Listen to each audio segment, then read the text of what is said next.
2014 के पहले के हम लोग सपोर्टर हैं, तो उस वक्त भाजपा के 20-30 सपोर्टर पकड़ लीजिए थे।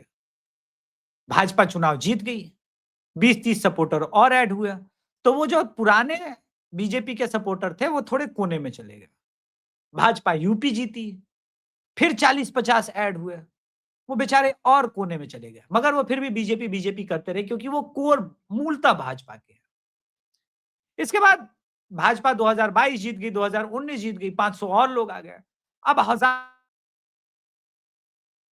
कार्यकर्ता की भीड़ में वो जो पुराने आपके जेन्युइन 20-30 कार्यकर्ता थे जिन्होंने 2014-2019 में जबरदस्त मेहनत करी थी, आपके लिए जिताया था, वो एकदम साइड लाइन हो गए। उन्हीं से बोला जाता, बे तू आलोचना करता है, तू गद्दार, हिंदुद्रोही, राष्ट्रद्रोही।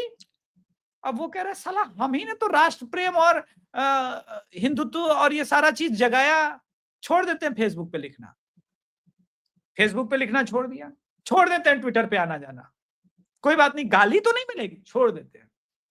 अब आप कहां कहां हार रहे सुन लीजिए।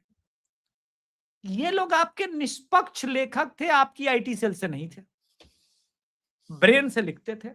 फेसबुक पे आप नैरेटिव की लड़ाई हार रहे हैं वामपंथ से, इंस्टा पे हार ही रहे हैं, ट्विटर पर भी हार ही रहे हैं आप।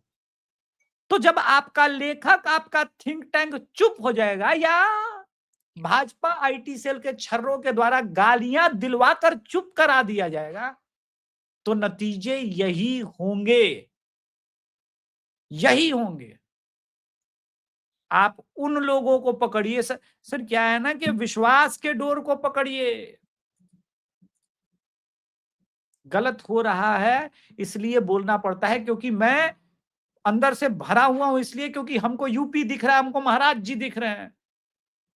भगवान ना करे कोई अनहोनी हो जाए, हे भगवान, अगर वो कोई अनहोनी यूपी में हो गई, हम आप इंक्लूडिंग पूरा भाजपा अपने आप को, जो भाजपा समर्थक कार्यकर्ता है या फिर जो भाजपा समर्थक वोटर है, वो कितना रोएगा सर। इस बात का अंदाजा नहीं है इन लोगों को, पेड लोगों को कभी अंदाजा नहीं होता सर। वो दुख, वो क्षोभ अनपेड लोगों को होगा। ये बात नहीं मानेंगे लोग, इसलिए इतना सतही विश्लेषण मत कीजिए कि कैंडिडेट खराब था तो हार गया और प्रशांत किशोर सामने खड़ा था तो। अरे आप लड़वा लीजिए फिर से बांकीपुर और सम्राट चौधरी को खड़ा कर दीजिए। चलिए फिर से ऑफर दे रहे हैं, आप फिर से चुनाव कर लीजिए और प्रशांत किशोर और इस बार सम्राट चौधरी जी सीएम रहते हुए खड़ा करके देख लीजिए, फिर आप बांकीपुर हार जाएंगे। ये ना सोचिए कि क्रोध कम हो गया है। सम्राट चौधरी की अपनी सेफ कुशवाहा सीट तो होगी ना, तो जीते ना भाई, वहां से तारापुर से जीते ना सीट। वो राजद का कैंडिडेट ही जो बेचारा था वही बैठ गया, तो बैठवा दिया गया, ठीक है। लेकिन इससे ये साबित नहीं होता कि आप मास लीडर हैं। आप मास लीडर होंगे तो आपके एटीट्यूड में वो झलकेगा, आप मास आपके पीछे पीछे चलेगी। मास लीडर बनाए नहीं जाते, मास लीडर वो होते हैं, जैसे शुभेंदु अधिकारी।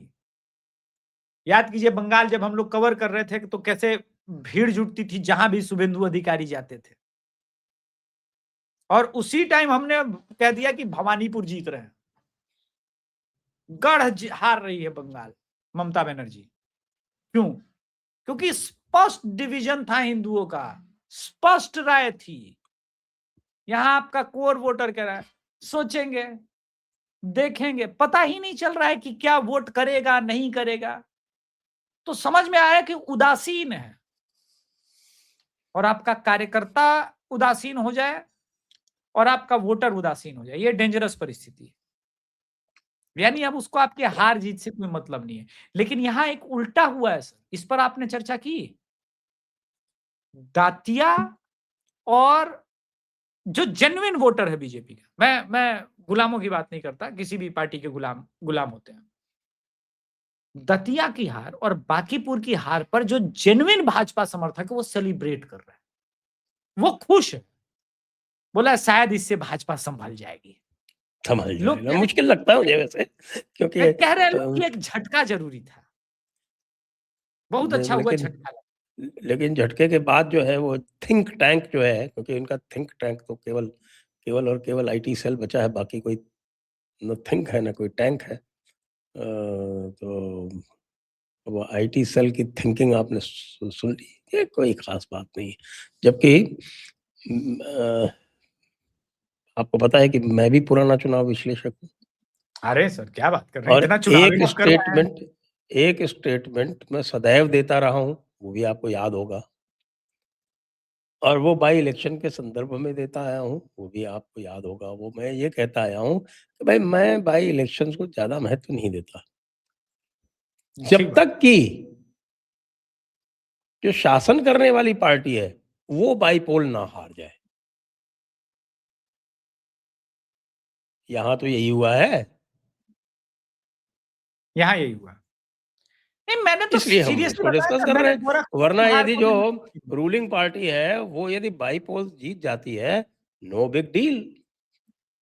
नो बिग वो डील। तो पब्लिक भी है, वो भी जानबूझ के वोट देती है कि हाँ भाई चलो इनकी सरकार है, हम बनाएंगे और इसी पार्टी का होगा एमएलए, तो ठीक रहेगा। ये जनरल जनता की जनरल थिंकिंग होती है।